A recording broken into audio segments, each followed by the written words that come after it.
Proto-moto, and before we start today's video, please make sure you like and subscribe. It makes me happy in the end of the day, and it does show that what I do doesn't fall on deaf ears, alright? So, with all that said, please enjoy the video.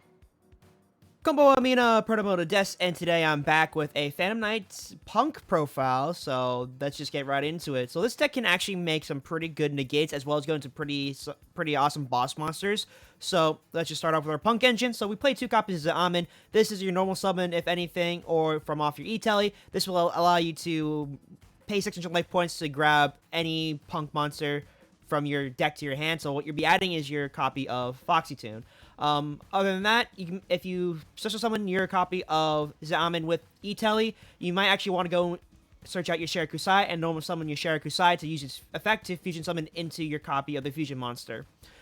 Next up, we'll play 2 copies of Foxy-Tune. The reason why I play 2 copies is that this is a really good searcher for the deck. It allows you to discard something from your hand, so it could be either a Phantom Knights, Infinity Conjurer, or whatever you don't want inside your hand, and send it to the graveyard. Especially one of your level 3, so it could be either your Zaamin or your copy of Shirakusai. Next up, we'll play 1 copy of Madam Spider. The reason why you play Madam Spider is because it's an instant search for your Gabu, and what the Gabu does, it allows you to... It's basically an imperm, and you also gain life points if you have a Punk monster on the field. We'll play 1 copy of Ogre Dance. It's just another searcher, so you just discard this card from your hand, and then you search out whatever piece you're missing from your starting hand. The reason why I play 1 is because it's not that great of a card, and it does require some setup to use, and you will want to use this in your graveyard later on for our Magical Dragon combos. Next up, we have 1 copy of Deer Note. Deer Note, when used as synchro material, will allow you to bring back a monster, Punk monster from your graveyard. So what the usual combo is to get Shirakusai out in the field, fusion summon into your level 8, and then use the level 8's effect to special summon out your Deer Note and Madam Spider to get that negate, as well as to go into your synchro. Next up for our extender, we'll play 2 copies. We play 1 copy of Second Tracker and 1 copy of Wielder. This is just extenders, just because with most of these cards are level 3. So basically, we'll just go into a normal summon level 3 extender if we need to, and then it can help us out later on. We'll play 1 copy of Danger Tsuchinoko and 1 copy of Danger Jackalope. These are just free special summons and free draw 1s. So just pick these cards up if you don't have them already. These are really good cards for level 3s. Next up to our Phantom Knights, we play 2 copies of Torn Scales. So this allows you to basically just search whatever Phantom Knights you don't want inside your deck. So usually you send your Cloak to the graveyard, and then we play 2 copies of Silent Boots for extender and for our Spell and Trap searchers. We play 2 copies of Cloak to search out our copy of Boots, and then we play 1 copy of Stain Greaves. Because this will allow you to special summon out when you bring back your Torn Scales or something else onto the field, alright? Next up, we'll play 2 copies of Kagamucha Knight as an extender, just in case you have to go into emergency, like Link 2 or Xyz rank 3. So this is a really good extender overall. We play 1 copy of Infinity Conjurer, so a lot of times what I do is that if I don't have Infinity Conjurer in hand, I'm just going to go into my Cherubini to send it to graveyard and then try to dump my entire resources from hand onto the field. And then I'll bring this out as an extender because this effect's really cool because if you have no cards in your hand and this card is in your graveyard, you special on this card, but banish will leave this field. But you'll most likely be going to either your Levier rank 3, so this effect can be recurring over and over again once per turn. Next up, we'll play 3 copies of Ash Blossom, 3 copies of Effect Failure, and then 1 copy of Harper's Feather Duster for back row removal, 1 copy for Reinforcement Army because we have a lot of warriors in our deck. This is really good. Just +1. 1 copy of Called by a Grave. Ash does shop this deck, and it's really hard to come back from it. And Effect Failures too. So if you get Ashed or Veilered, Called by the Grave is really good. You also swap this out for your copy of Crossout Designator, but it really depends on what you want to do with it. This is a must over here. 3 copies of E-Telly. So since this is now off the ban and limited list, this is probably the best extender play out there so far in terms of this engine. So you need to play 3 E-Tellys, no doubt. But yeah. So this can bring out any Sacred Monks that you want. So it could be Wheeler, Tracker, or any of the Punk monsters. So it's really good targets inside the deck to bring it out. Next up, we'll play 1 copy of Phantom Knights Rank Up Magic Force. This will allow you to go into your big monsters later on into the game if you have it. You don't play 1 copy because you don't really want to say 2, and then you can also use this to set So you can set this and use it on your opponent's turn to go into whatever XCs you want. We play 1 copy of Dangerous Gabu. This is basically your searchable imperm through Madam Spider, so that's great.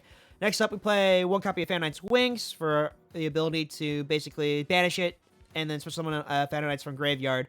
And then we play 3 copies of Fogblade. Really important because this will basically save your butt in a lot of times. Is that Phantom Knight's Fogblade is probably one of the cards that probably should have been banned a while ago, but it hasn't because it's just not that searchable in some certain cases. But play through these. These will save you in terms of negates.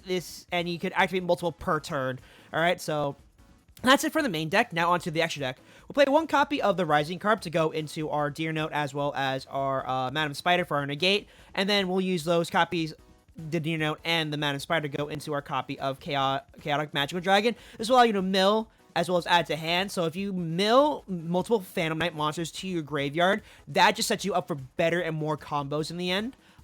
We play 1 copy of Zeus just for removal, generic removal across the board. Then we play 1 copy of Titanic Galaxy, because number 38 is a good spell negate, and it's really easy to go into if you have your copy of Magical Dragon and your copy of Yugioh on the field, using Deer Note's effect. We play 1 copy of Arc Rebellion XC's Dragon just for the power it can do, because if you detach a material, you're able to negate all effects on the field and then gain all that attack. Next up, we'll play Raiders Knight, just simple Raiders Knight to go into your copy of Rebellion XC's Dragon, because it's really important that you use this so it doesn't destroy itself when you do. Next up, we'll play 2 copies of Breaksword. So Breaksword is really good because you're able to destroy Breaksword as well as one card your opponent controls. So it's really good removal, back row, front row, whatever you need. And then you play 2 copies of that. Next, we'll play 2 copies of Leviair Seer Dragon. This allows you to gain back materials from your banished pile, so it's really good recursion. And then we play 1 copy of Draco Future, 1 copy of Utopic Future. So if you even have 1 copy of Breaksword and 1 copy of Sea Dragon on the field, you can just go into your Future combo, and then you have a negate on board. Next up, we play 1 copy of Access Code Talker, 1 copy of Rusty Bardiche, and then 1 copy of Burning Abyss. Burning Abyss basically allows you to just dump whatever level 3 or lower monster you want into the graveyard, and then what I would suggest is dumping your Infernity Conjurer for follow-up plays. But it also could be your copies of Phantom Knights as well as some other punk monsters. Alright, now onto the side deck. While playing this deck, this is the one that kind of went through like a lot of revisions. So what I think from the side was really good was having Nibiru in the side for your either... Because this deck will lose out to Nibiru, surprisingly, because you will go over 5 summons. So having the Nibiru as well as the crossouts really help out. Ghost Spell against the matchup for Tri Brigade, because I know Tri Brigade Scareclaw is going to be coming up in a big way with the new Link 1 coming out in Power of the Elements. So picking up Ghost Spell and Haunted Mansion is always good for that pesky Tri Brigade Revolt. Play 1 copy of Jet Synchron. This is really more for like a little sub engine over here, because you can actually add Hulk into your extra deck, but typically I use this for the side deck to go to, depending if I have to actually use Access Code Talker, because my main point of entry is the XC's monsters, so that's what I really want to focus on within our extra deck first. But if you lose the first game and you're saying, hey, I need to switch it up, Jet Synchron and Hulk, way to go. Next up, we'll play 2 copies of Joel and Lockbird. Joel and Lockbird just basically is your replacement for Ash, just because, like, for say, like, you get Ashed or you get Drolled, and you'd be like, oh, I want to side in cross out and Droll instead of the Ashes. I know my opponent doesn't have it. You just do that. We play 1 copy of Second End Punisher. This is just, like, another replacement for your XC's Dragon. I probably don't like it because it's a level 11, and it just takes a lot of resources to go into, so this is why we play on the side, and if I wanted to, I would side it in against the Hope Harbinger. We'll play 1 copy of Celine for our Hulk combos, as well as 1 copy of Hulk to go search out either our Effect Failure or a copy of Jet Synchron, and so on and so forth. Next, I play 2 copies of Crossout Designator. Crossout's pretty good in this format, honestly, and especially against the Nibiru's and like hand traps like that. Definitely would like to play this. It's on the main deck, but I think 1 Call by the Grave would be suffice enough. But Crossout's really good if you have it. It's still like pretty pricey cards, like $30 to $40. So this is more of like just in case you want to have a budget, or you don't have a budget for that matter.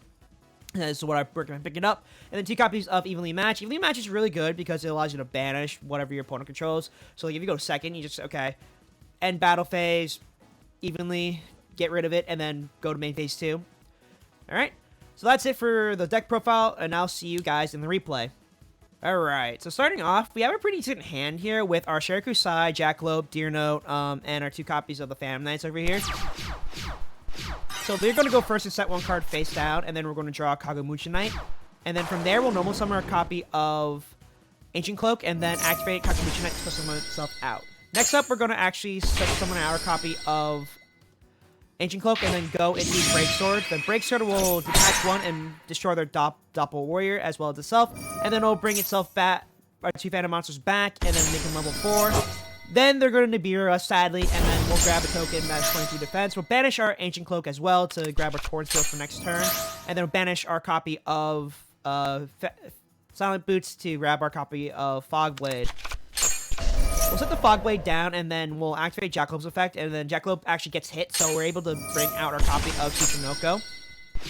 And then we'll end turn there, because we have no other combos left to do. They're going to activate Tuning. They're going to grab their Junk Synchron and send effect and top deck the Effect Failure. He's going to normal summon our Junk Synchron, but we're going to actually activate our Fog Blade here, negating the effect. So next up, he's going to activate his copy of Stardust Synchron to tribute his Junk Synchron, and then activate Synchron's effect to grab his copy of Illumination. So we'll activate Illumination now, sending his copy of Stardust Trail. And then he'll just attack into our copy of Tsuchinoko, and then we'll activate our copy of Phantom Blade to bring back our copy of Break Sword. So we'll first activate our copy of Foxy Tune, and then send our Torn Steels to the graveyard, bringing out our Shirakusai. We'll then use our 2 copies of Shirakusai, 1 in hand and 1 in field, to go into our copy of level 8. And then from there, we'll tribute it to bring out our copy of Madam Spider and our Deer Note. We'll activate Madam Spider's effect first, and then pay 600 to set and grab our copy of Dangerous Godboot, and then set that face down, and then go into our copy of Magical Dragon over here. We'll activate our copy of Deer Note, and then bring back our level 8, and then we'll mill our top of the deck, and then we will grab our Rusted Stained Greaves to hand, and then send the rest to the graveyard. We'll normal summon our Stained Greaves, and then go to number 38, and then we will proceed to crash into the Nibiru, and then go and swing for 1200, and then bring back our Magical Dragon later on.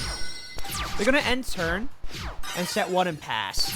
So this is pretty good so far. So we're actually going to go into our normal summon our Silent Boots and go to our second copy of Break Sword. Then we'll use Break Sword effect to pop itself and then bring it back, using its 2 materials, Silent Boots and Stained Greaves. And then we're going to go into our Raider's Knight, and then we're going to use our Raider's Knight effect to go into our copy of Rebellion XT's Dragon, and then use its effect to swing for game. Look at that look at how much damage that is right there. 8k.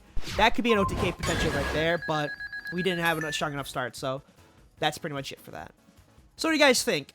Pretty so far, it's really nice. This deck can actually function within 2 archetypes, as well as not locking you into like Dark Xyz or Synchros itself. And I do think this has a lot of potential as a rogue deck, especially with the Fog Blades, and especially with Bardiche like Unlimited, and the amount of power and like resources that Phantom Knights have in general is really, really good. So I definitely recommend, if you're looking for something fun and rogue to play, pick this deck up, because these prices are going to soar in the next couple of weeks when like all the stock of like Zamins and like all the punks start going out of stock because of the YCS Hartford. So let me know what you guys think in the description below. Remember to like this video and subscribe to the channel, and I will catch you guys next time, alright? So, sayonara.